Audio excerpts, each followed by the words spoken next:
it's very lucky that we have this forest. It's really in the heart of Lisbon, and the kids come every Friday. Oh my God! What are you doing?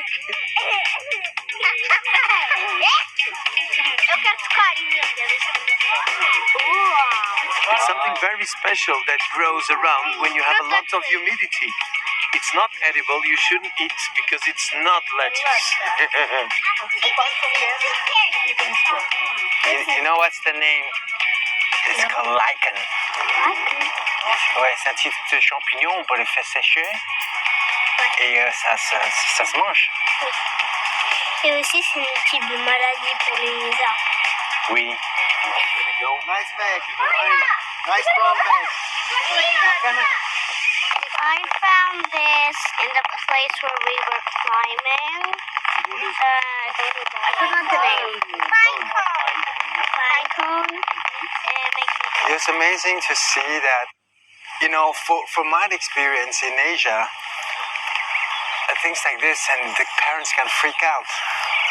Like, it's on a rainy day and it's in the forest. They were grabbing my face. Yeah, exactly. The kids just picking up everything from the floor. Yeah, that's the magic of doing this forest school. It's bringing the kids to really grab, taking carrots out of the ground, and they will understand that the carrots have green. Yes. They wouldn't assume that the carrot is like that without dirt from the supermarket. And when you get these kids involved in all of this process, they start loving the food, loving and eating things that they never thought they would manage to eat.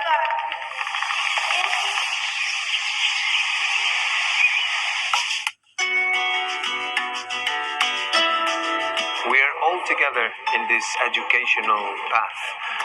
Not just the kids need to be re-educated, the adults as well, because I believe this is a world issue. And I believe that these diseases are all common problems around the world. The beginning starts from our food options and our food choices in our daily basis.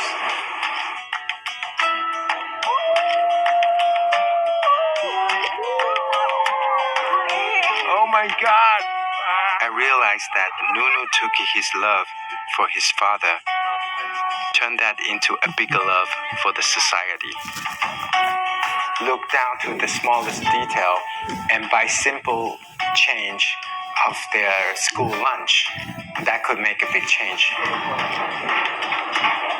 I see someone that is not going to stop there. He want to do more. Having something substantial to push the government to really reduce the damage that is around us.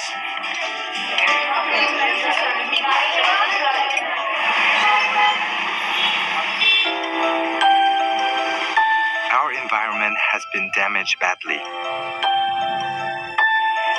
How do we continue into the next decade or next 2-3 decades if we're going to reach 10 billion people? Our next generation, what should we prepare in place for them as an education? That's what I call legacy.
celebrates 100 years of the Communist Party.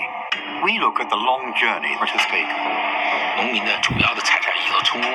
为了表现我们对毛主席的忠心，我们成天就去抄别人的家，我们放了大一堆书，然后捡火去烧。Watch 100 Years on demand at cna.asia. Breaking news. Chanting for Prime Minister Prayut Chan-o-cha to step down. We will be seeing sporadic protests flare up from time and time again. Key developments. 37th ASEAN Summit. Live events. Analysis and perspectives. We will really be seeing vaccines soon. Imports, which were expected to grow slightly, contracted 2.1%. News that matters. Asia Now, daily.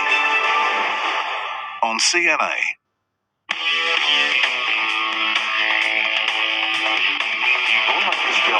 出ましたよ。ちょっと出たこれ。あらまあこんにちは、すごいですね。いただきます。いっぱいいっぱい冬が。Japan Hour, Saturday on CNA. Japan Hour is brought to you by Sumitomo Corporation and SMBC.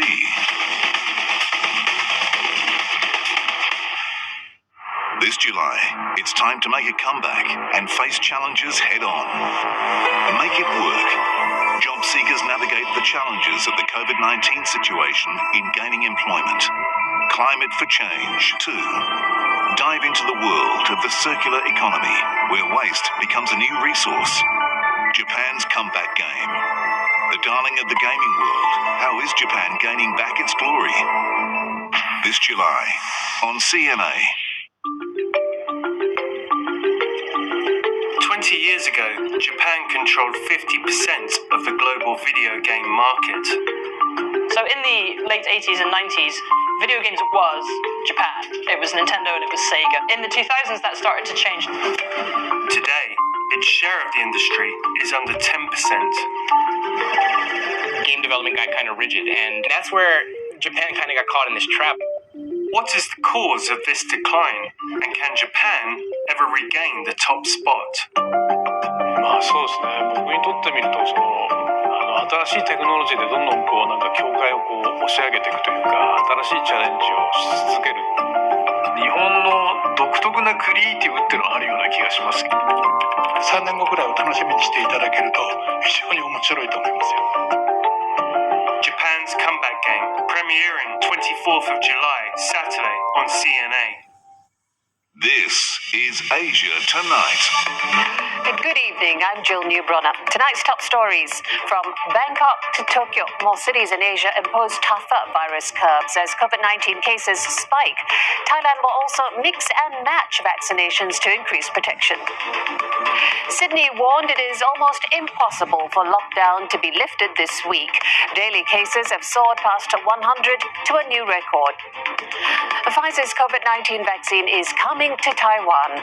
Local tech giants have purchased millions of doses, bypassing an alleged Chinese blockade. Tensions flare again in the South China Sea. Beijing claims to have driven away a U.S. warship that entered Chinese waters. Singapore to step up efforts to go green. The public sector is to focus on reducing energy and water consumption.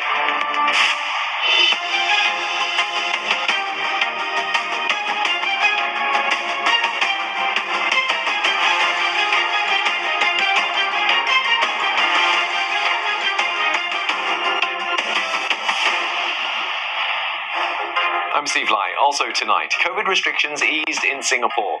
Restaurants receive a boost now that 5 people can dine out together. And Britain's Prime Minister condemns racial abuse hurled at English footballers after their loss in the Euro finals. At the same time, a triumphant Italy has returned home. I'm Elizabeth here with your Asia Business Update. 3 of Southeast Asia's biggest economies warn of lower economic growth as COVID-19 cases rise. Plus, China could be setting its sights on Tencent next as it continues its clampdown on tech giants.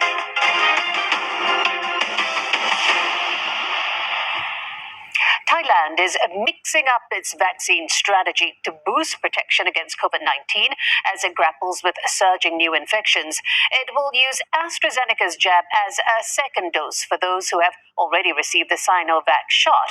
The plan is the first